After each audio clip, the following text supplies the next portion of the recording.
नमस्ते, बहुत स्वागत है आप सभी का एचएनएन न्यूज पर। मैं हूं आपके साथ नीतू गुप्ता।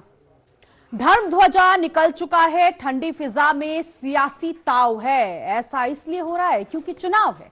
जी हां, बंगाल में चुनाव से पहले उबाल है। जैसे जैसे चुनाव करीब आ रही हैं, वैसे वैसे बयानबाजियों का दौर बढ़ता जा रहा है। और इस बीच एक बार फिर से बाबरी मस्जिद का मामला गर्मा गया है, क्योंकि बंगाल में बाबरी मस्जिद को लेकर घमासान जारी है। और इसी को लेकर बागेश्वर सरकार ने जोरदार हमला बोला है। बाबरी को लेकर जो भी प्लान है, बाबा ने सब खारिज कर दिया और साफ कह दिया है कि अगर फिर से बाबरी बनी तो 92 जैसा हाल होगा। एक रिपोर्ट आपको दिखाएंगे कि पश्चिम बंगाल में क्या चल रहा है और क्या बाबरी के बहाने हिंदू मुसलमान करने की कोशिश हो रही है। उसके बाद करेंगे खास चर्चा।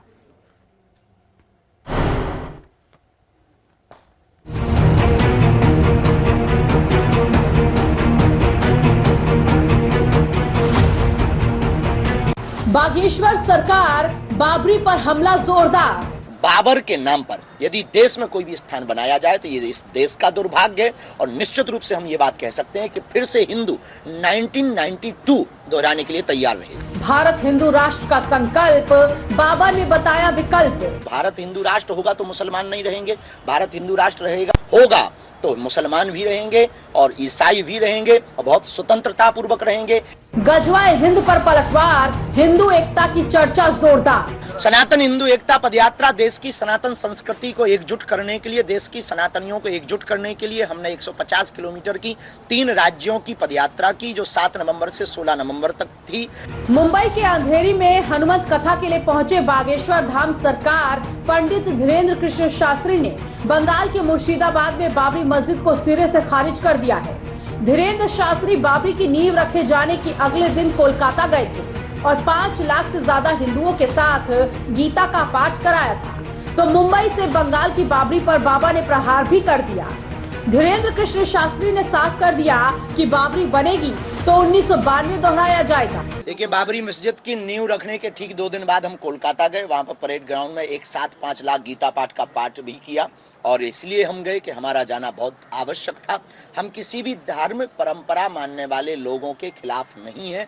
उन्हें अपनी पूजा पाठ करने का पूर्ण स्वतंत्र अधिकार है। 1947 में भारत की आज़ादी के बाद तो संविधान के तहत कोई भी अपनी देवी देवताओं का, किसी भी मजहब का व्यक्ति अपने देवी देवताओं का स्थान बना सकता। लेकिन विदेशी आक्रांता के नाम पर, बाबर के नाम पर यदि देश में कोई भी स्थान बनाया जाए तो ये इस देश का दुर्भाग्य है। और निश्चित रूप से हम ये बात कह सकते हैं कि फिर से हिंदू 1992 दोहराने के लिए तैयार रहेगा। 1992 दोहराने के लिए हिंदू तैयार रहेगा। एक तरफ बागेश्वर धाम सरकार ने राम मंदिर का जिक्र करते हुए विदेशी आक्रांताओं के नाम पर मस्जिद का विरोध किया। बाबा ने कृष्ण जन्मभूमि मथुरा को लेकर अपनी योजना बता दी। बागेश्वर बाबा ने कृष्ण लल्ला हम आएंगे, माखन मिश्री खाएंगे का नारा देते हुए कहा कि जल्द ही मथुरा में हनुमान चालीसा का पाठ करेंगे। देखिए, राम लला हम आएंगे, मंदिर भव्य बनाएंगे, ये सपना पूरा हो गया। अब तो दूसरा नारा चालू होगा, कृष्ण लला हम आएंगे, माखन मिश्री खाएंगे। और इसके लिए हम बहुत ही जल्दी श्री कृष्ण जन्मभूमि के पास हनुमान चालीसा का पाठ करने जाएंगे। और ये पहली बार बोल रहे हैं, अब तक बताया नहीं पर अब बता देते हैं। राम आस्था का विषय है, राजनीतिक एजेंडे के सिर्फ उन्माद फैलाया जा रहा है। राम पर श्रद्धा है तो आपको पूजा करनी चाहिए, नहीं है तो मुंह बंद रखना चाहिए। हम जैसे किसी भी मजहब के खिलाफ नहीं बोलते। बागेश्वर धाम सरकार ने बंगाल में विधानसभा चुनाव से पहले बन रही बाबरी को खारिज कर दिया है। एक तरफ मस्जिद के सहारे हुमायूं कबीर बंगाल में अपनी राजनीतिक पीठ मजबूत करना चाह रहा है, तो वहीं टीएमसी से निलंबित होने के बाद मुस्लिम बहुल इलाकों में अपनी पार्टी बनाकर सत्ता हासिल करना चाहता है।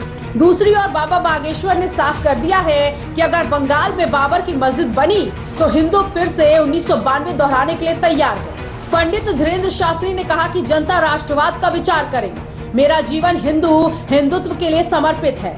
हिंदू राष्ट्र बनेगा तो सभी को जगह मिलेगी। बंगाल से लेकर कश्मीर तक हिंदुओं के खिलाफ बोलने वालों को जल्द ही मुंहतोड़ जवाब दिया जाएगा। Bureau report, HNN news. तो क्या एक बार फिर से इतिहास दोहराया जाएगा? क्योंकि धीरेंद्र शास्त्री ने जिस तरह से कहा कि बाबरी बनेगी तो 92 जैसा हाल होगा, तो अयोध्या में सुप्रीम कोर्ट ने जो राम मंदिर को लेकर जो फैसला सुनाया, उसके बाद अब क्या पश्चिम बंगाल की बारी है? क्या पश्चिम बंगाल अब अयोध्या बनने जा रहा है? क्योंकि 92 वाले मामले को दोहराने को लेकर धीरेंद्र शास्त्री ने साफ कर दिया कि हम किसी मजहब के खिलाफ नहीं है, लेकिन अगर यहां बाबरी मस्जिद बनेगी तो 1992 जैसा हाल यहां पर होगा। इसके साथ ही साथ आपको बता दें कि हुमायूं कबीर जो कि टीएमसी से निकाल दिए गए हैं, लेकिन बाबरी मस्जिद की नींव पड़ चुकी है। ईंट लेकर दूर दूर से लोग यहां पर पहुंच रहे हैं और यहां पर दूसरा जुमा भी हो चुका है, जुमे की नमाज अदा की गई है। तो क्या बाबरी मस्जिद बनने जा रही है? कुछ बड़ी बातें आपको जल्दी से बताते हैं कि आखिर किस तरह से ये बयान सामने आ रहे हैं। बाबा बागेश्वर धाम की तरफ से, बागेश्वर सरकार की तरफ से जो बयान आया है कि बागेश्वर सरकार का बाबरी मस्जिद पर पलटवार, क्योंकि बाबरी मस्जिद की नींव पश्चिम बंगाल में पड़ चुकी है। 2026 में इलेक्शन है, लेकिन बागेश्वर बाबा ने कहा कि बाबरी बनेगी तो 1992 दोहराया जाएगा। तो क्या पश्चिम बंगाल अगला अयोध्या बनने जा रहा है? क्या कार सेवक तैयार होने जा रहे हैं? आज इसी पर करेंगे खास चर्चा। लेकिन कुछ और बड़ी बातें आपको बता देते हैं कि किस तरह से बाबा ने पलटवार किया। विदेशी आक्रांताओं के नाम पर धार्मिक स्थल नहीं बनने चाहिए। कोर्ट ने यह जरूर कहा है, कोलकाता कोर्ट ने, कि आपको हक है, आप अपनी जमीन पर मस्जिद बनवाइए, मंदिर बनवाइए, लेकिन बाबर के नाम को लेकर लगातार घमासान मचा हुआ है। बाबर के नाम पर कोई स्थान बनाया जाएगा तो यह दुर्भाग्य है।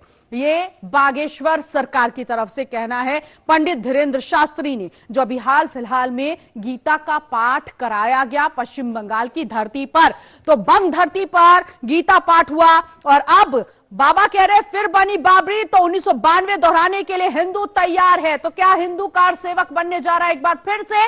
क्योंकि बाबरी मस्जिद की नींव पड़ गई है। और इसके साथ ही साथ आपको बता दें कि जब हमारे पैनलिस्ट आज होंगे, चुनाव से पहले ही ये बाबरी का जिन क्यों निकला और क्यों इस वक्त मुर्शिदाबाद में हुमायूं कबीर के पक्ष में मुसलमान इस वक्त हैं, और क्या सवाल यहां पर यह कि बाबरी तो बहाना, असल मुद्दा ममता दीदी को हटाना है क्या पश्चिम बंगाल से? इसी पर करेंगे खास चर्चा। हम धार्मिक परंपरा मानने वाले लोगों के खिलाफ नहीं है। बाबा पीठाधीश्वर धीरेंद्र शास्त्री ये कह रहे हैं कि हम किसी मजहब के खिलाफ नहीं है, हम किसी परंपरा के खिलाफ नहीं है, लेकिन बाबर के खिलाफ है। बाबर के खिलाफ क्यों? क्योंकि ये वो विदेशी आक्रांता जिसने भारत को लूटने की कोशिश की। ये विदेशी आक्रांता, ये लुटेरा, और इसके नाम पर कोई मस्जिद तैयार की जा रही है, ये कतई बर्दाश्त नहीं की जाएगी। तो आज हम ये भी समझेंगे कि बाबर कौन है और क्या बाबर को लेकर कुछ लोग अपना प्रेम भाव दिखाने की कोशिश कर रहे हैं। हालांकि इससे पहले भी कहा गया कि देश में ममता बनर्जी को लेकर, ममता दीदी को लेकर कहा गया कि वो भारत विरोधी हैं।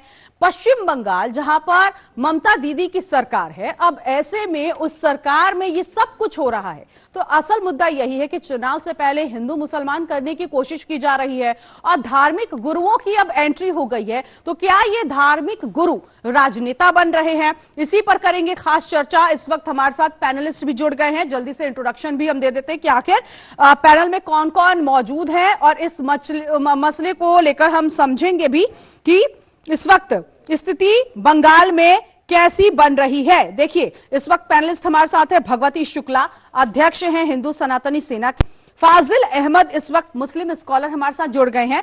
ओम तिवारी राजनीतिक विश्लेषक इस वक्त हमारे साथ इस पैनल में मौजूद है। उत्पल कौल इतिहासकार आरएसएस के इस वक्त हमारे साथ मौजूद हैं। आप सभी खास मेहमानों का बहुत स्वागत है चर्चा में जुड़ने के लिए। और सबसे पहले भगवती शुक्ला जी, क्योंकि धीरेंद्र शास्त्री कह रहे हैं कि बाबरी बनी तो 1992 जैसा हाल होगा, तो क्या इतिहास अपने आप को दोहराने जा रहा है? क्या कार सेवक तैयार हो रहे हैं, हिंदू तैयार हो रहा है? भगवती साहब तक आवाज नहीं पहुंच रही है। फाजिल अहमद मुस्लिम स्कॉलर हमारे साथ है। सर, आवाज आ रही है आपको मेरी, फाजिल साहब?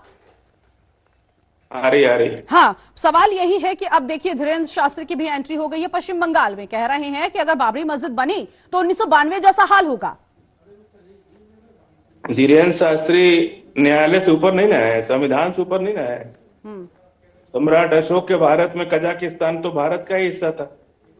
बाबर कजाकिस्तान से आए थे, तो विदेशी कैसे हो गए? अपने ही भारत का है। उत्तर प्रदेश का आदमी मध्य प्रदेश में जाएगा तो उसको आप आक्रांता कहेंगे? मतलब आपका कहने का सम्राट मतलब है अशोक कि के भारत में बाबरी उत्तर प्रदेश का था, अपने भारत का था? सम्राट बाबर बिल्कुल भारत का था। सम्राट अशोक का भारत को याद कीजिए, कजाकिस्तान तो भारत का ही हिस्सा था, वहीं से बाबर आए थे। कोई मगध का राजा, कोई अवध का राजा, कोई बनारस का राजा, कोई लखनऊ का राजा, इन सबको संगठित करके बाबर ने वापस अखंड भारत बनाया। आप उसकी सेवा को इसलिए तिरस्कार कर देंगे कि वो मुसलमान था, इसलिए उसका अपमान कर रहे, उसकी सेवा को, उसकी 9 पीढ़ियां दफन है इसी देश के अंदर, जिसने इस देश को सजारा, संवारा, अखंड बनाया, इतना लंबा भारत बनाया। 900 साल जिसने इस देश की सेवा किया हो, उनकी 9 पीढ़ियों ने इस देश की सेवा किया हो, आप उसको अपमान करेंगे सिर्फ इसलिए कि वो मुसलमान था। और ये बात जो कह रहे हैं कि 6 दिसंबर, तो मुसलमानों को सीधा चैलेंज है, चुनौती है। ये तो दंगा फैलाने की बात नहीं फाजिल साहब, आप जिस बाबर का गुणगान कर रहे हैं, मुझे उस बाबर के बारे में बताइए, मैं समझ नहीं पा रही वो कौन बाबर है। यहाँ पर बाबर को लेकर, बाबरी को लेकर इतना कंफ्यूजन क्यों है? और दूसरी बात जो आप कह रहे हैं, यहाँ पर 6 दिसंबर मेंशन किया गया फाजिल साहब। पढ़े लिखे नहीं ना, उन्होंने तो सिर्फ पोथा पथरी पढ़ा है, वो कोई इतिहास भूगोल थोड़े पढ़े हैं। उन्होंने पोथा पथरी पढ़ करके बने हैं, उनको कोई ज्ञान थोड़े है, कौन स्कूल थोड़े गए वो कभी। वो तो पोथा पोथी पढ़ करके बाबा बन गए। उन्होंने क्या किया? स्कूल गए, कभी इतिहास भूगोल पढ़ा, कभी साइंस पढ़ा, कभी मैथमेटिक्स नहीं। तो जिस बाबर का आप जिक्र करेंगे वो बाबर नहीं है जो विदेश से आया था? कह तो रहे कि सम्राट अशोक के भारत का बाबर था। बाबर जो था, सम्राट अशोक का भारत कहाँ? ईरान के बॉर्डर से लेके पुर्तगाल तक सीमा थी सम्राट अशोक की। अच्छा। वापस स्थापित किया, और उस बाबर के दिए हुए भारत को, सम्राट अशोक के दिए भारत में आपने पाकिस्तान अलग कर दिया, बांग्लादेश अलग कर दिया, श्रीलंका अलग कर दिया, म्यांमार अलग कर दिया। इतना एरिया भारत का था, इतना एरिया भारत, सम्राट अशोक का भारत जो था, ईरान के बॉर्डर से लेकर के पुर्तगाल तक था। आपसे जो तो सम्राट अशोक के भारत का बाबर था। बाबर विदेशी कैसे हो गया? अच्छा। अब और उसके बाबर तुम्हारे घर में पैदा हुआ था क्या? मैं आती हूँ भगवती जी, बाबर तुम्हारे घर में पैदा हुआ था क्या? भगवती जी सुन लेते हैं। ठीक है नहीं, फाजिल साहब एक सेकेंड। जिस बाबर का आप जिक्र कर रहे हैं, यहाँ जो अयोध्या में जो बाबर विध्वंस हुआ, वो कौन सा बाबर था जो बाबरी विध्वंस हुआ? सुप्रीम कोर्ट का फैसला आपने पढ़ा है कि सुप्रीम कोर्ट ने क्या कहा? वो उस बाबर के बारे में समझना चाहती हूँ ना, वो कौन सा बाबर था? ने, सुन लीजिए, ना तो कोई मस्जिद बनवाई, ना कोई मंदिर तोड़वाई, जबरदस्ती लोग झूठ का फैला रहे। झूठा इतिहास सुप्रीम कोर्ट के फैसले में लिख दिया कि कोई मंदिर तोड़ के मस्जिद नहीं बनी। अब उसको भी नहीं मानेंगे। कलकत्ता हाई कोर्ट ने कह दिया कि हम हस्तक्षेप नहीं करेंगे, धार्मिक मामले में हम हस्तक्षेप नहीं करेंगे। कलकत्ता हाई कोर्ट को नहीं मानेंगे। तो गुंडागर्दी है क्या इनकी? फाजिल साहब, मुझे लगता है बाबर के नाम पर गुमराह करने की कोशिश कर रही है। आपने जो इतिहास पढ़ा है, शायद यहाँ पर वो इतिहास तो कोई नहीं जान रहा है, और जिस पे इतना घमासान मचा हुआ है। हाँ ठीक है, मैं आती हूँ भगवती जी, ठीक है भगवती जी।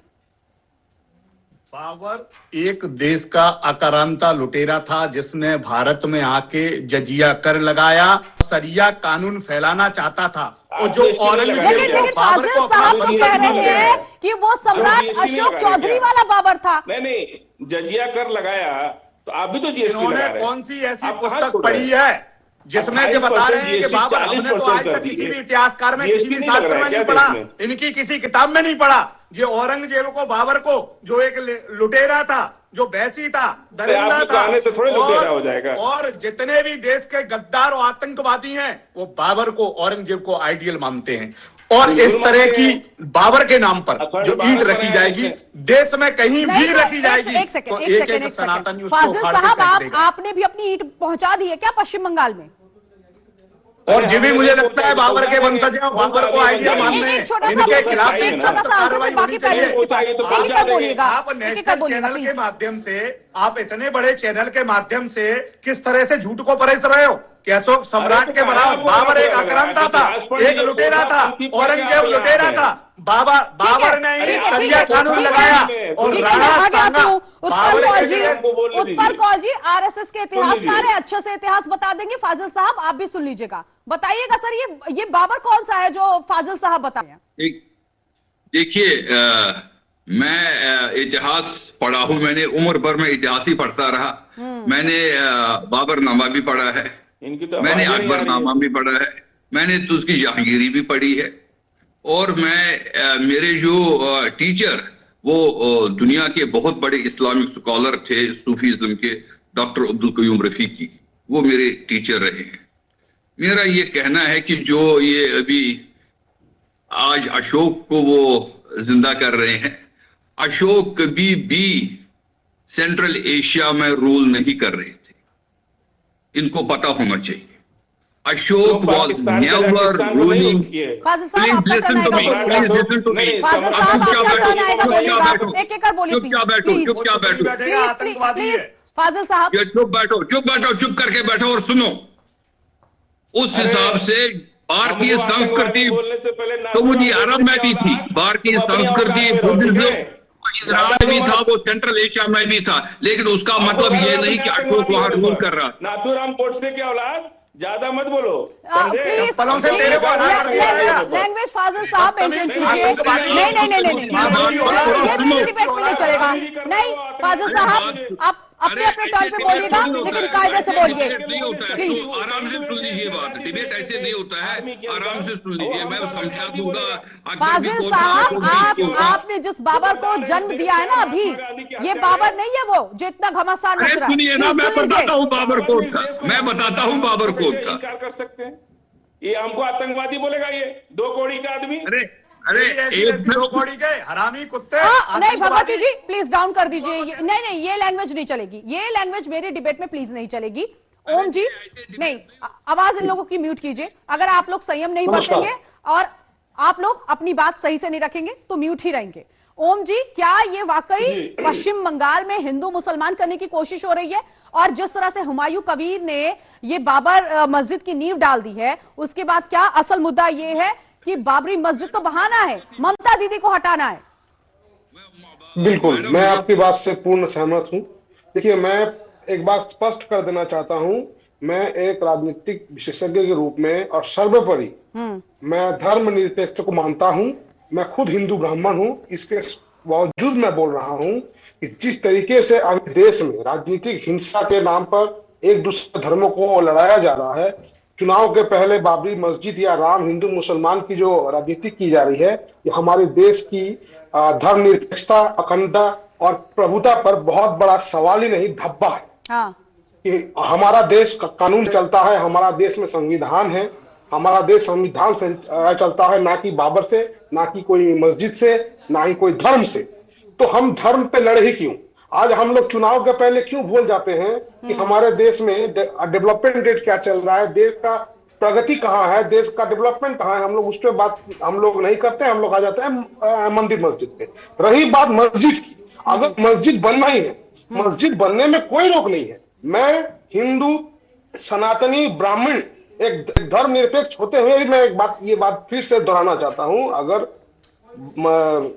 मस्जिद बनाना है, बंगाल में बनाना है, तो बाबर के नाम से क्यों? बाबर एक विदेशी आक्रांता था जो और लुटेरा था, उसके नाम को इतना महिमा मंडित करने का कोई कारण नहीं है। अगर बंगाल में मस्जिद बनाना है, बड़ा से बड़ा मस्जिद बनाइए, हमारे विद्रोही कवि काजी नजरुल इस्लाम के नाम पे बनाइए, कोई आपत्ति नहीं है, हम लोग साथ खड़े रहेंगे। लेकिन हुमायूं कबीर तो पीछे नहीं हट रहे। काजी नजरुल इस्लाम जी ने एक नारा दिया था, एक कविता लिखा था, मैं आपको पहले उसको बंगाली में पढ़ के सुना रहा हूं, फिर मैं उसको हिंदी में ट्रांसलेट करूंगा। उसकी आज के दिन में बहुत जरूरत है मैडम।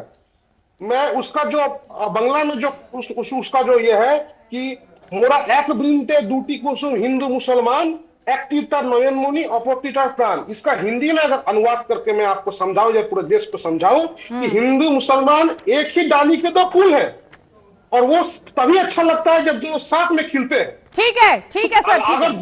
अगर मस्जिद बनाना है तो सनातनियों को मस्जिदों से कहीं दिक्कत नहीं है, पूरे देश में मस्जिद बनी हुई है। हाँ, ये बात भगवती जी क्लियर है, ये हर किसी के लिए क्लियर है। हर सनातनी को कहीं से कहीं तक कोई दिक्कत नहीं है। एक सेकेंड भगवती जी, एक सेकेंड।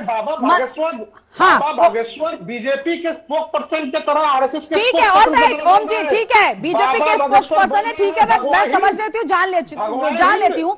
नहीं, ठीक है सर, कूल डाउन चलता है। हाँ, ठीक है, लेकिन भगवती जी आप कह रहे हैं कि हमें किसी मजहब से दिक्कत नहीं है, हमें किसी मस्जिद से दिक्कत नहीं है, दिक्कत किसी को नहीं है, ये बात तो क्लियर है, बिल्कुल साफ है। लेकिन यहाँ पर बाबर के नाम पर ईंट पहुंच रही है, अब तो टी शर्ट पहन के लोग वहां पर पहुंच रहे हैं, तो आखिर ये कौन से मुसलमान है? क्या इनको भड़काने की कोशिश हो रही है?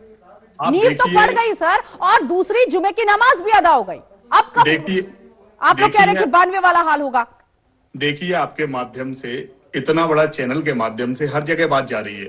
इसको हिंदू भाई भी सुन रहे हैं, मुसलमान भी सुन रहे हैं, सभी सुन रहे हैं। इस तरह से बाबर का गुणगान करना, अशोक से जोड़ देना, पूरे इतिहास के जो अंधे व्यक्ति है, जो पढ़ा नहीं है, उसको भी पता है इतिहास के बारे में कि बाबर एक लुटेरा था, औरंगजेब एक लुटेरा था, जिसने देश की आत्मा पर, देश की शांति पर, देश पर ऐसे ऐसे अत्याचार किए। स्विस बैंक में किसका अकाउंट है? स्विस बैंक में। लेकिन आप देखिए, आज अपनी गिल्टी ना मानते हुए, अरे स्विस बैंक में किसका अकाउंट है? बाबर का है। कैसे भाई को, किसी भी हिंदू भाई को, भारत के नेताओं का है, किसका पैसा है? बीचों मत बोलिए, आप बीचों मत बोलिए। बताइए, स्विस बैंक में मस्जिदों के नाम पर किसी को कोई दिक्कत नहीं है, लेकिन औरंगजेब के नाम पर, बाबर के नाम पर स्विस बैंक में बनाई जाएंगी। फाजिल साहब, अच्छा ठीक है, स्विस बैंक में जिसका भी अकाउंट होगा, फाजिल साहब सुन लीजिए, और फाजिल साहब सुनिए पहले, फिर जवाब दीजिएगा। आप अपने ताव को रखिए, लेकिन सच्चाई को सुनने से आपको डर क्यों लग रहा है? आप मस्जिद बनाइए, आप कुछ भी कीजिए, हमें किसी भी प्रकार की, किसी भी भारत के किसी हिंदू को कोई परेशानी नहीं है। लेकिन बाबर के नाम पर, औरंगजेब के नाम पर इस तरह का अत्याचार कर कर हिंदुओं के घावों को कुरेदा जाएगा, हिंदुओं को चैलेंज किया जाएगा, तो मैं आपको बता देना चाहता हूं नेशनल चैनल के माध्यम से कि हिंदू किसी भी प्रकार से डरेगा नहीं, और भारत नहीं, कहीं पर भी अगर बाबर के नाम पर एक ईंट भी रखी जाएगी, तो मैं आपके माध्यम से बता देना चाहता हूं कि हम किसी भी प्रकार से सहन नहीं करेंगे। आप कह रहे हैं एक ईंट, यहाँ लाखों ईंटें पहुंच चुकी हैं। आप देखिए ना इनकी मानसिकता देखिए। इनको सबसे बड़ी परेशानी आज की जो सुप्रीम कोर्ट ने फैसला दिया, उसको मानने के लिए तैयार नहीं है। मदनी को वंदे मातरम से दिक्कत है, लेकिन बांग्लादेश में जो हिंदू की हत्या की है, उस पर एक भी ना तो हैदराबाद से कोई बोलेगा, ना बोलेगा, क्योंकि जिनकी जड़ों में आतंकवाद घुसा हुआ है। इनको सबसे ज्यादा हिंदुओं से दिक्कत है, सबसे ज्यादा राम से दिक्कत है, सबसे ज्यादा वंदे मातरम से दिक्कत है। तो इस तरह की मानसिकता बताती है कि ये कभी भी देश में शांति नहीं चाहते, और जो देश में शांति नहीं चाहता, जो हिंदुओं का हित नहीं चाहता। ऑलराइट, नेक्स्ट क्वेश्चन उत्पल जी आपसे, क्या अयोध्या में मौका नहीं मिला? अयोध्या में कोर्ट का फैसला आया राम मंदिर के पक्ष में, तो बौखलाहट अभी भी जिंदा है कि आखिर में बाबरी मस्जिद का विध्वंस क्यों हुआ? क्या आपको लगता है अभी भी वो लोग जिंदा है जो बाबरी का नाम जपते हैं? उत्पल कौर जी। वोट को कंसोलिडेट किया जाए, और ये जो इलेक्शन हो रहा है बंगाल में, और ये जो बाबरी मस्जिद को एक जरिया बनाया गया है मुस्लिम वोट को कंसोलिडेट करने के लिए। लेकिन मैं बता दूं आपको कि पूरे भारत में 3 लाख से ज्यादा मस्जिदें हैं, और भारत में मुसलमान दुनिया का 2nd नंबर की पॉपुलेशन है। यहां ये इसलिए आराम से रह रहे हैं क्योंकि हिंदू मेजॉरिटी है, हिंदू बड़ा टॉलरेंट है, तो इसलिए मुसलमानों को कोई दिक्कत नहीं है। वो पूरी डेमोक्रेसी से, इक्वलिटी से, उनको भी वही वोट है जो हिंदू को वोट है। लेकिन आप लोग तो कहते हैं कि इनके पूर्वज भी हिंदू हैं। एक चीज मैं बताना चाहता हूं कि 900 साल जो मुस्लिमों ने राज किया, उसमें कई वंश आ गए, मुगल आ गए, उनसे पहले कई डायनास्टीज आ गई, और उसके बाद जो अंग्रेज आ गए। 47 में हमारी आजादी मिली, लेकिन असली आजादी उस दिन मिल गई जिस दिन राम मंदिर बन गया, क्योंकि 900 साल से जो हिंदू दबा हुआ था, उसने फिर से अपनी भारतीय संस्कृति सभ्यता के अनुसार जो होना चाहिए वो है। ये सच्ची बात है, धीरेन्द्र शास्त्री ने जो कहा कि अयोध्या मथुरा माया काशी कांची अवंतिका पुरी धौरावती चैव सप्तेता मोक्षदायिका, ये देयर आर 7 सिटीज जहां हिंदू तीर्थ स्थान है हमारे। इसलिए हमको मथुरा भी चाहिए, हमको काशी विश्वनाथ भी चाहिए, हमको अयोध्या भी चाहिए। कश्मीर में भारत का सबसे बड़ा सूर्य मंदिर था और उसको तहस नहस किया 14वीं शताब्दी में। तो इसलिए जो मैं इस बात से मस्जिद बने, बहुत बड़ी मस्जिद बने, बहुत अच्छी सजेशन है कि नजरुल इस्लाम के नाम पर हो, मुजीबुर रहमान के नाम पर हो, किसी के भी नाम पर हो मस्जिद, लेकिन बाबर के नाम से, क्योंकि वो ही वॉज द इन्वेडर, वो लुटेरा था। और अगर मुझे ज्यादा बोलने पर आप समय हो तो मैं बता दूं कि he was a child rapist. ठीक है, मैं आती हूँ। क्या ओम जी हुमायूं कबीर बड़ा मुस्लिम चेहरा बनना चाहते हैं, इसीलिए वो सब कुछ चुनाव के वक्त ही 6 दिसंबर को बाबरी मस्जिद की नींव रखनी है, ये सब कुछ इसीलिए किया जा रहा है कि बड़ा मुस्लिम चेहरा बने? उनका सपना, उनका सोच, उनका मकसद क्या है, ये उनकी व्यक्तिगत बात है। लेकिन मुझे जितना लगता है कि सब कुछ ये पॉलिटिकल प्रोपेगेंडा है, ये राजनीतिक एजेंडा है, बंगाल में हिंसा को बढ़ावा देने का और हिंसा के आड़ में बंगाल को राजनीति का फायदा लेने के लिए ये सब दोनों पक्ष कर रहे हैं। इसका खतरा हमारे संविधान पे है, आम आदमी पे है, पॉलिटिशियन हो गए हैं। एग्जैक्टली, धर्म गुरु, दोनों पक्ष के धर्म गुरु अपने अपने तरीके से पॉलिटिक्स कर रहे हैं। नहीं तो बाबा बागेश्वर महाराष्ट्र से बैठ के भगवाए हिंद नहीं कहते और ये लोग गजवाए हिंद नहीं कहते। ये क्या हो रहा है आज 21वीं सदी में? क्या हो रहा है आज? क्यों हमें भगवाए हिंद और आपका गजवाए हिंद का हम लोग को नारा लगाना पड़ेगा? क्यों नहीं डेवलप इंडिया, फॉरवर्ड इंडिया का हम लोग नारा लगा रहे हैं? क्यों नहीं हम लोग देश कैसे आगे बढ़े, हम लोग दुनिया में हम लोग नंबर 1 कैसे बने, हम लोग इस पे नहीं करते। हम लोग, अब हमारे जैसे भाई ने कहा जो हर जिले में बाबरी मस्जिद बनना चाहिए, बने, लेकिन इससे बेहतर ये नहीं होता दोनों कौमों के लिए कि हर जिला ही स्मार्ट सिटी बने, हर जिला ही स्मार्ट जिला बने, हर जिला में स्कूल, रोड, फैसिलिटी, हॉस्पिटल सब रहे? ये क्या बेहतर नहीं होगा? ये क्या सिर्फ एक कौम को फायदा होगा? नहीं, ठीक है, हॉस्पिटल और स्कूल वगैरह बन रहे हैं और बनने भी चाहिए, ठीक है, अच्छी बात है। लेकिन भारत बनना चाहिए, स्मार्ट सिटी भी बननी चाहिए, साइंटिफिक प्रोग्रेस भी होनी चाहिए, सब कुछ होना चाहिए, लेकिन भारतीय संस्कृति होनी चाहिए। फाजिल साहब, आप जिस बाबर की बात कर रहे हैं, जिसका जिक्र कर रहे हैं, आप मुझे बताइए, क्या वो बाबर आपका अल्लाह का पैगंबर है? वो बाबर गॉड है, मैसेंजर है भगवान का, अल्लाह का, जिसकी बात आप कर रहे हैं? आप कुछ ज्यादा ही बोल गई। तो आप मुझे पहली बताइए बात यह है कि किसी ने अभी कहा कि मुसलमान भारत में सुरक्षित है, ठीक है, तो मुसलमान नहीं, सब सुरक्षित है। हाँ। और उसकी वजह है बाबा साहब अम्बेडकर का संविधान। हम संविधान की वजह से सुरक्षित हैं और ये भी सुरक्षित है। हर कोई संविधान की वजह से सुरक्षित है, किसी का एहसान नहीं है किसी के ऊपर। ये देश संविधान से चलेगा। और रहा सवाल, बाबर बादशाह था इस देश का, सेवा किया उन्होंने, हो सकता है इनको नापसंद हो, हमको पसंद है बाबर। नहीं, मुझे ये बताइएगा फाजिल साहब कितनी सेवा की, क्योंकि जिस बाबर को मैं जानती हूँ, जिस बाबर के बारे में मैंने पढ़ा था, 1527 में वो आया, 1530 में वो मारा गया, 2.5 साल में उसने भारत का क्या कर दिया?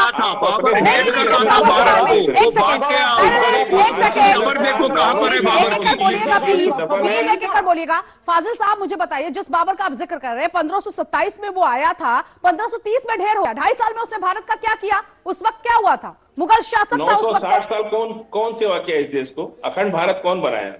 अच्छा, तो बाबर ने अखंड भारत बनाया। अभी आप कह रहे हैं, अभी सर आप कह रहे हैं कि संविधान से देश चलता है, संविधान, राष्ट्र निर्माण की बात आप कर रहे हैं, बाबा साहेब भीमराव अंबेडकर की बात कर रहे हैं। अब तो आप ही बोल लीजिए, हम स्किप हो जाते हैं। अगर आपको ही बोलना है नहीं, बोलिए ना सर, लेकिन गलत बात मत बोलिए। सवाल चुप बोलने के बाद थोड़ा टाइम दीजिए ना, बोलिए। आप तो लगातार बोलती चली जा रही है। बोलिए सर, बोलिए, गलत बात नहीं सुन सकती, सॉरी। देखिए, गलत बात हम भी नहीं सुनते हैं। बाबर जब आया तो यहाँ क्या हाल था? कोई अवध का राजा, कोई मगध का राजा, कोई बनारस का राजा, कोई दरभंगा का राजा, इन सबको छोटी छोटी रियासतों को संगठित करके एक अखंड भारत बनाया। झूठा आतंकवादी। भगवती जी लिमिट में भगवती जी प्लीज बात रखिए लिमिट में। फिर बिलबिला गया ये, फिर इसको थोड़ा चुप कराइए ना, इसको जरा चुप कराइए। भगवती जी केस लगाएंगे। लिमिट में बात रखिए प्लीज आप लोग अपनी लैंग्वेज का ख्याल रखिए, उसके बाद बात रखिए। नहीं नहीं नहीं, ये अनर्गल बातें मत करिए और प्लीज बातों की मर्यादा होनी चाहिए। नॉन सीरियस भगवती जी आपकी आवाज नहीं आ रही। मेरा एक क्वेश्चन है, हमको बोलने का मौका। हाँ एक सेकंड आती हूँ ओम जी आपके पास, कंप्लीट कीजिए फाजिल साहब आप। यही मैं कह रहा हूं कि किसी बाबर का औरंगजेब का स्विस बैंक में खाता है? देश को लूट, आजाद भारत को लूट करके इन लोगों ने स्विस बैंक में खाता किसका खोल लिया? सब हिंदू तो है। नहीं तो आपका मतलब ये है कि औरंगजेब भी अच्छा इंसान था ना? नंबर एक बात। दूसरा, भगवान राम ने दलित सम्मुख ऋषि की हत्या की। सुन लीजिए, भगवान राम ने दलित सम्मुख ऋषि की हत्या की, तो क्या आप राम मंदिर बना करके दलितों को अपमान नहीं कर रहे? नहीं, राम से दिन है सर, राम से राम, राम से सुबह, राम से शाम, राम से रहीम है और राम से हनुमान और राम से ही है ये संसार। बस बात खत्म। नहीं, गलत तो मैं बिल्कुल नहीं सुनूंगी। नहीं, गलत नहीं सर। एक सेकेंड भगवती जी, मैं अपनी बात कायदे में रख रही हूँ, आप भी कायदे में रखिएगा। मैं किसी पैनलिस्ट को इस तरह से बात नहीं करने दूंगी। आप शंकर जी का मंदिर बनवाइए। घर में राम है, कण में राम है सर, राम से ही रहीम है और राम से ही हनुमान है। इसको आप नहीं नकार सकते और गलत बात मेरी डिबेट में नहीं कर सकते। सॉरी। सम्मुख ऋषि का वध किसने किया? ओम जी, सम्मुख ऋषि का वध किसने किया बता दीजिए जरा हमको। ओम जी, सम्मुख ऋषि का वध इसीलिए कर दिया ना कि वो तपस्या नहीं कर सकते दलित होकर। भगवती जी आपकी आवाज दूर रहेगी प्लीज। आप कोई हिंदू स्कॉलर नहीं है। अरे हिंदू कौन है? हिंदू 15 करोड़ हिंदू इस देश के अंदर, 15 करोड़ हिंदू है बस। बाकी पिछड़ा है, दलित है, आदिवासी है, मुसलमान है, ईसाई है, सिख है।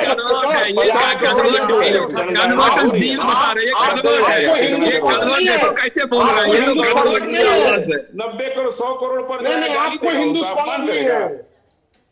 सुनिए, कौन गाली देगा, कौन अपमान करेगा, सबके लिए संविधान बराबर है। आप संविधान इसीलिए संविधान के रास्ते पे ही तो हो रहा है ना।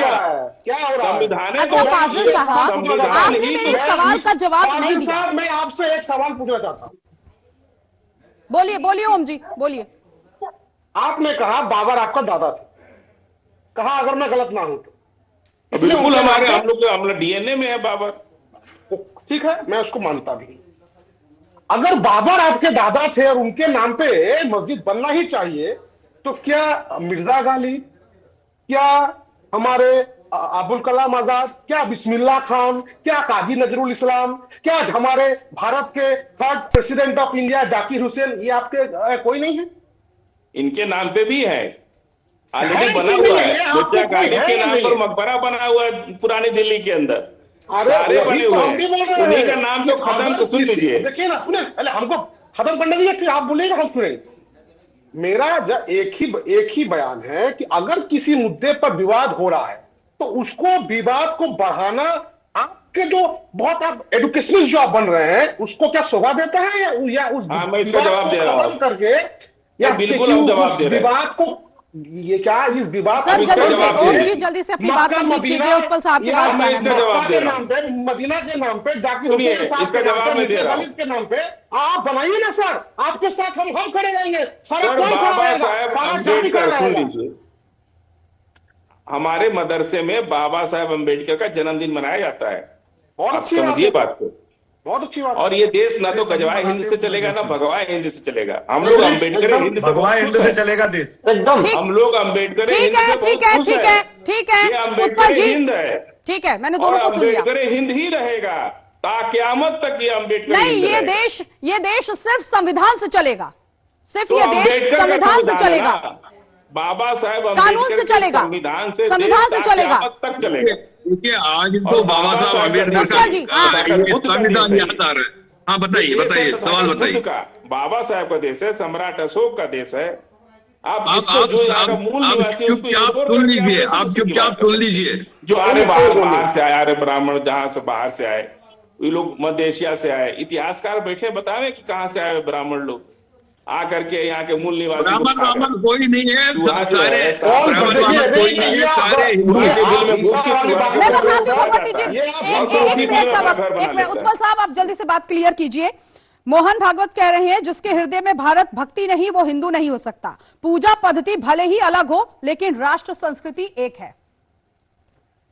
जो भी भारत में नागरिक है वो हिंदू है, चाहे वो उसकी पूजा पद्धति, वो मंदिर जाता है, मस्जिद जाता है, गुरुद्वारा जाता है, कहीं भी जाता है, क्योंकि भारत जो है वो हिंदू राष्ट्र है और ये हिंदू राष्ट्र ही रहेगा। ये मुगलों के टाइम में हिंदू राष्ट्र था, इस्लामिक अंग्रेजों के टाइम में हिंदू राष्ट्र था। यहाँ एक सभ्यता है, ये संस्कृति है। सऊदी अरब में जो संस्कृति है वो इस्लामिक संस्कृति है, ईरान में है, इराक में है। तो हम जो यहाँ रह रहे हैं, महात्मा गांधी जी ने क्या कहा, हमारा सपना है कि हम राम राज्य बनाएंगे, हमको राम राज्य बनाना है। तो राम राज्य, तो भगवती जी देश बाबर का नहीं रघुवर का है, देश रघुवर का है। और जिसको वंदे मातरम से दिक्कत है, जो बाबर के वंशज हैं, जो औरंगजेब को वंशज मानते हैं, उनके लिए दूसरे देशों के रास्ते खुले हुए हैं। अगर देश में रहना है तो वंदे मातरम बोलना पड़ेगा। और भगवान राम के लिए कोई भी इन जैसे आतंकवादी बोलेंगे तो इनके चप्पलों से लाल कर दिए जाएंगे। भगवान राम को चैलेंज करेंगे, खुले हैं, फिर तो ईरान और सीरिया के द्वार भी खुले हैं सर। पाकिस्तान जाइए, लेकिन देश में रहना है। आप ही लोग कह रहे हैं देश सबका है, आप ही लोग एक सेकेंड आप ही लोग कह रहे हैं देश सबका है, आप ही कह रहे हैं कि मुस्लिम सुरक्षित है, तो दिक्कत किस बात की है सर? संविधान से सुरक्षित रहे, संविधान को खत्म करने के लिए सुप्रीम कोर्ट में नहीं, तो आप चाह रहे हैं कि बाबरी ईद डाल के संविधान को खत्म करेंगे। सुप्रीम कोर्ट में जा रहे हैं। बाबरी ईद डाल के आप बाबर के नाम का भगवान Ram is the ideal of this nation. It is what Mahatma Gandhi said कि हमारा देश भगवान राम के उसूलों पर चलेगा, भगवान राम ही हमारे राम राज्य होना चाहिए। दैट इज उसी के लिए लड़ रही थी, उसी के लिए इंडिपेंडेंस का वॉर है, इसी के लिए सब यादव को भगवान राम ने कभी भी हिंसा नहीं की। और जो जिनके नाम ले रहे हैं, जो औरंगजेब का नाम ले रहे हैं, वो एक रेपिस्ट था, हिंसक था, उसने अत्याचार किया, भारत की हमारी आत्मा को तोड़ा, हमारे मंदिरों को तोड़ा। और क्या आप नाम लेके हिंदुओं को चैलेंज कर रहे हो? तो मैं आपके माध्यम से बता दूं, इन आतंकवादियों के चेहरे उजागर हो गए। आप पुराने जमाने की बात कर रहे हैं और अभी आप जो बाबरी ईद जलवाई जा रही है, अब राम की मंदिर बना रहे हैं, दलितों को ये बात अच्छी लग रही है क्या? कौन सा दलित है सर जिसको ये दिक्कत है? मुझे बताइए किसको दिक्कत है? का जो वध किया हो उसको आप इतना महिमा मंडित कर रहे हैं। नहीं, वाल्मीकि जी क्या है? वाल्मीकि जी जिसने रामायण लिखा है, वाल्मीकि जी क्या है? वाल्मीकि जी क्या है जिन्होंने रामायण लिखा? आपको पता ही किसी चीज का नहीं। दिक्कत दलित को है या दिक्कत आपको है कोर्ट के फैसले से? दलित कोई नहीं, हम सब हिंदू हैं। कोई दलित, कोई ब्राह्मण, कोई कोई शूद्र, हम सब एक सेकंड इधर उधर की बात से कायदे की बात कीजिए। आप कह रहे हैं कि दलित को दिक्कत है राम मंदिर से, आप मेरे सामने लाइए तो किसको दिक्कत है और क्यों है वो ये भी बताएं। लेकिन मुझे एक सेकंड गुलाम नबी आजाद ने एक सेकंड भगवती जी सुन लीजिए। गुलाम नबी आजाद ने कहा था, वो तो वाकई मानते हैं कि आज जो इस वक्त मुसलमान हैं उनके पूर्वज हिंदू थे। गुलाम नबी आजाद का उनको अपना बंगला बचाना है ना भाई, उनको गुलाम नबी आजाद बोलते हैं 4 पीढ़ी पहले मैं हिंदू था, हम वो हिंदू थे। गुलाम नबी आजाद बोल रहे, शेख मोहम्मद अब्दुल्ला बोल रहा था 3 पीढ़ी पहले हम हिंदू थे। निजी स्वार्थ थोड़े ना, मुसलमानों का कोई निजी स्वार्थ है, उनको अपना बंगला बचाना। गुलाम नबी आजाद कोई मुसलमानों के आइकॉन थोड़े हैं, वो जो आप तो बोल रहे हैं ना 5-8 पीढ़ी पहले आप भी हिंदू थे, आप कन्वर्ट हो, आप भी हिंदू थे। नहीं, बाबर मेरे ख्याल से आइडल है ना, बाबर है, औरंगजेब बिल्कुल बाबर आइडियल है। इस देश को बाबर ने अखंड भारत बनाया, सम्राट अशोक के भारत नहीं है, उसको भारत से बाहर जाना पड़ेगा, उसको निकालेंगे भारत से बाहर। अरे निकालिए आप, हिंसा फैलाने के लिए बैठा हुआ है और बाबर को आइडियल मानने वाले आपके माध्यम से सुन ले, जल्दी इसको बता दिया जाएगा। अरे ये गुप्ता जी आपको 7 मिनट तक नहीं आ रहा है। फिर ये जहरीला सांप ओम जी, जहरीले आवाज सांप सुन रही है को आपको मेरी? जहर उगलता है। सुन रहे हैं इसके आप औकात मुझे? है कुछ? अपने घर में हरामी, तू कौन है हरामी? एक नाला साफ नहीं करवा भगवती पाता, जी। ये गली में बैठ के पान खा के थूकता है। लगाम सर, जुबान पर लगाम सर, प्लीज सभ्यता बरकरार रखिए। आप हिंदू सनातनी हैं और मेरे ख्याल से मुझे ये समझाने की जरूरत नहीं है कि सभ्यता और संस्कृति आपके पास ज्यादा होनी चाहिए। बात रखिए सर, एकदम कायदे से रखिए प्लीज। औकात में रह के बात करनी चाहिए, जितना मुंह पड़ा है ना उतने बात करनी चाहिए। फाजिल साहब, और ये आपके लिए भी, ये आपके लिए भी होता है। औकात से आप ये बाहर फॉलो आप जाके भी बोलना कीजिए। अच्छी बात नहीं होती। नहीं, यहाँ मैं किसी की औकात देखने नहीं आई हूँ सर। कौन किसको निकाल सकता है? डिबेट की डिग्निटी मेंटेन कीजिए प्लीज। बताइए। ओम जी, आवाज पहुंच रही है आपको मेरी? को बनाए रखे। अरे कोई किसी को निकाल सकता है? 2014 से सुन रहे हैं हम। नहीं, कितने को आप लोग निकाल दिया आपस में एक दूसरे को निकाल रहे हैं सर। यहाँ कोई निकालने और नहीं, यहाँ तो जितना बुलाने की मुंह है बात उतने नहीं हो रही। बोलिए। नहीं, ठीक है। जितना मुंह है, ओम जितनी जी, औकात है उतने बोलिए तो ओम अच्छा जी, लगेगा। हुमायूं कबीर, जो अपने हुमायूं घर से चौकी ना निकाल पाए, सबको पता है। वो सबको ये मुसलमानों मुझे से ये निकाल बताइए, दे। बाबर का इतनी वंशज संख्या है, तू में लुटेरा है। बंगाल की बाबर का धरती इस वंशज है। वक्त, ये जो बंग धरती है सुनाई नहीं पड़ रहा है मैडम। अच्छा, मैं audio technical is team not से clear. कह रही हूँ, प्लीज देखिए ओम जी की तक आवाज नहीं पहुंच रही है। उत्पल जी, ये जिस तरह से आज ये बहस हो रही है एक दूसरे के बीच में, प्लीज। बाबरी को लेकर यहाँ पर अलग ही एजेंडा सेट करने की कोशिश हो रही है। और मेरे ख्याल से सर, मुझे तो लगता है ये जो ईट पहुंच रही है, जो टी शर्ट पहना गया है आई लव बाबर बाबरी, ये जो देखिए ये ईट पहुंच रही है, तो इसका मतलब ये सारे लोग तो कहीं ना कहीं बाबरी को फॉलो कर रहे हैं, या इनको फिर इनका अरे brainwash किया गया अयोध्या है। में बाबरी मस्जिद बनेगी। ये फॉलो कर रहे हैं ममता बनर्जी के लिए, कंसोलिडेट कर रहे हैं वोट। ये खाली है, क्योंकि उनको क्या पता बाबर को, जो अनपढ़ लोग वहां से देख रहे थे वो सब अनपढ़ लोग यही थे। बात है। अभी भी पश्चिम बंगाल में फाजिल साहब उठाकर ये देख लीजिए, पश्चिम बंगाल में लोगों से पूछ लीजिए, अभी भी लोग नहीं बता पाएंगे कि बाबर कौन है और बाबरी कौन है। वो तो चल दिए हवाले। बाबर कौन है, उनको क्या लेना देना बाबर के साथ? बाबर तो सेंट्रल एशिया का था, उसका क्या लेना देना? वो तो उसने अपने मुसलमान इब्राहिम लोधी को लड़ाई में मार दिया 1526 में, पानीपत की सेकंड वॉर। एक राजा का नाम बता दी जिसमें स्विस बैंक का खाता हो। स्विस बैंक में किसी मुसलमान का भी खाता नहीं, सब तो हिंदुओं का खाता है स्विस बैंक में। आजाद भारत को लूट। अरे बताना क्या चाहते हो आप? बैंक में पैसा रख दिया। पाकिस्तान किसने मांगा? पाकिस्तान किसने मांगा? इसमें बता दीजिए कि हिंदू कोई आतंकवादी थाना में हिंदू, तहसील में हिंदू, ब्लॉक में बताइए ना, हिंदू, आप खाते की सब बात तो रिश्वत कर रहे खा रहा है हैं। इस कौन देश सा में। हिंदू हिंसा फैला रहा है, बताइए ना। प्लीज। जहां भी हिंसा होती है आप लोग हिंसा करते हो। पूरे विश्व में आतंकवाद फैला के रखा है और आप खाते की बात कर रहे हो। अरे अरब किसी मुस्लिम देश में तो ताले नहीं बिकता है, ताला लगता ही नहीं किसी घर में। किसी यहाँ तो साइकिल बिकाना मुश्किल है। अरे क्या बच्चों वाली बातें करते हो यहाँ नेशनल डिबेट में? ये मोहल्ले वाला डिबेट है क्या? किसी मुस्लिम देश में ताला नहीं नहीं फाजिल लगता है। साहब, यहाँ पर मुसलमानों का फाजिल तरीका। साहब ने यहाँ पर ये फिक्स कर लिया है कि बाबर का गुणगान करना है, औरंगजेब का गुणगान करना है। अबू आपको आजमी बुरा लग वाला रहा है? हाल ना हो जाए सर कि आपको आखिर में बुरा जाके क्यों लग माफी रहा है? मांगना पड़े। नहीं, क्यों आपको बुरा लग रहा है? नहीं आपको भाई, बुरा क्यों लग रहा जो विदेशी आक्रांता है, क्यों नहीं नहीं, लगेगा? मुझे ये बताइए ना, बाबर विदेशी एक सेकेंड, एक सेकेंड, जिसने देश को आपने लूटा बाबर को देखा मैं उसका किसी ने? महिमा मंडन करूंगी क्या? जिसने देश को लूटा हम मैं उसका करेंगे महिमा ना। मंडन करूंगी। हमारा उससे इमोशनल टच है। कैसा इमोशनल टच है? कैसा नहीं, इमोशनल हम टच है? बाबर, हम अपनी पीढ़ी को कैसे भूल सकते नहीं हैं? तो मुझे बताइए, अल्लाह का पैगंबर है क्या? आपको बुरा लग सकता है। नहीं, बाबर सुन लीजिए। अल्लाह का पैगंबर है किसी क्या? को सबका अलग, बिल्कुल महान शासक थे इस कौन देश की सा सेवा संदेश किया दिया उन्होंने। आपके बाबर ने? पीढ़ियां उनकी दफन इसी देश में। कौन सा संदेश दिया है? किसी स्विस बैंक में अरे बाबर को हिंदुस्तान अच्छा नहीं लग रहा था, उसकी कब्र जो है वो सेंट्रल एशिया में है, ताशकंद में है, उसकी कब्र ताशकंद में है। अब्दुल कलाम को भूल जाएंगे लेकिन बाबर को नहीं भूलेंगे। बिल्कुल नहीं बाबर को भूलेंगे। बाबर हमारे जाकिर हुसैन साहब को भूल जाएंगे, बिल्कुल बाबर को मिर्जा नहीं गालिब को भूल जाएंगे। अरे बाबर तो यहाँ से 2-2.5 साल में भाग गया, उसको घर की बदौलती नहीं आई आगरा की।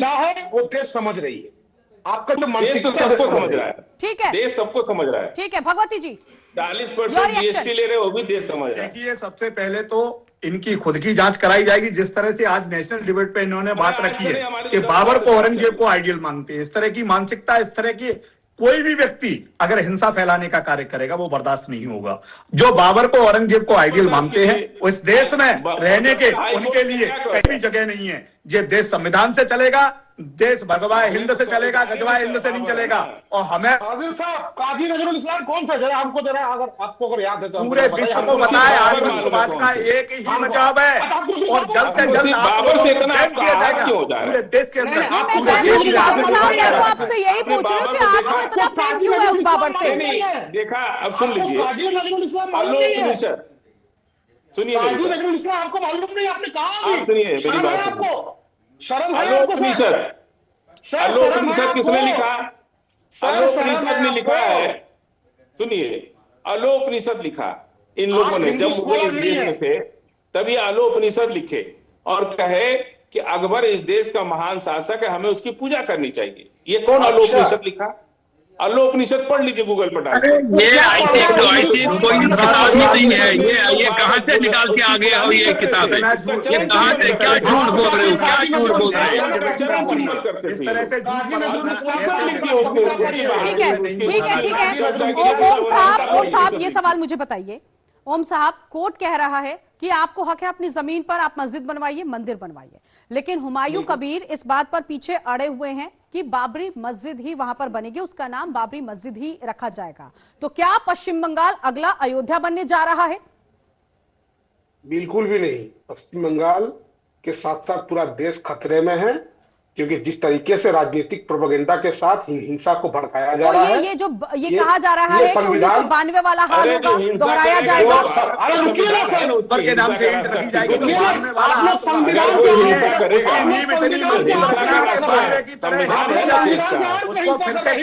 संविधान ठीक कर देगा इसको, हिंसा करने वाले को, हिंसा करने वालों को उसकी औकात दिखा देगा। अच्छे से मजबूत रखना। अभी संविधान इतना कमजोर नहीं है देश का। ये संविधान जो हिंसा करेगा, ठीक है, संविधान देख रहा है सर, देश देख रहा है, कानून व्यवस्था भी देख रहा है।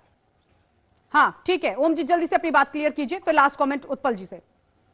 आपका सवाल जरा।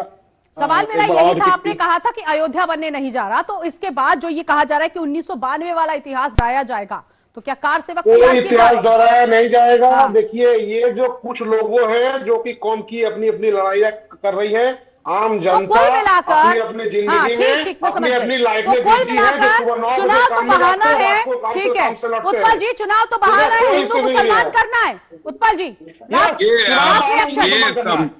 ममता बनर्जी समझ रही है कि मैं हार रही हूँ और ममता जी डेफिनेटली इस बार हार रही है, तो वो लास्ट डिच कोशिश कर रही है कि ये मुस्लिम वोट को कैसे कंसोलिडेट किया जाएगा, तो ये तरीका निकाला। बागेश्वर बाबा ने ये चेतावनी दे दी कि अगर यहां पर बाबरी मस्जिद बनेगी तो फिर उसके बाद 1992 वाला इतिहास दोहराया जाएगा। 1992 में कार सेवक जिस तरह से शहीद हुए थे, सुप्रीम कोर्ट 400-500 साल बाद जो फैसला आया था राम मंदिर के पक्ष में, पश्चिम बंगाल में 2026 में चुनाव है, लेकिन सियासी ताव बहुत ऊपर है। बहुत शुक्रिया आप सभी खास मेहमानों का हमारे साथ जुड़ने के लिए। तो कुल मिलाकर यहां पर धीरेन्द्र शास्त्री का यह बयान, और ऐसे में आने वाले वक्त में पश्चिम बंगाल की राजनीतिक गलियारों में इस वक्त ठंडी फिजा जरूर है, लेकिन सियासी ताव बढ़ चुका है। बहुत शुक्रिया इस खास डिबेट में सभी मेहमानों का जुड़ने के लिए, और इस खास पेशकश में अभी के लिए बस इतना ही। आप बने रहिए HNN न्यूज के साथ।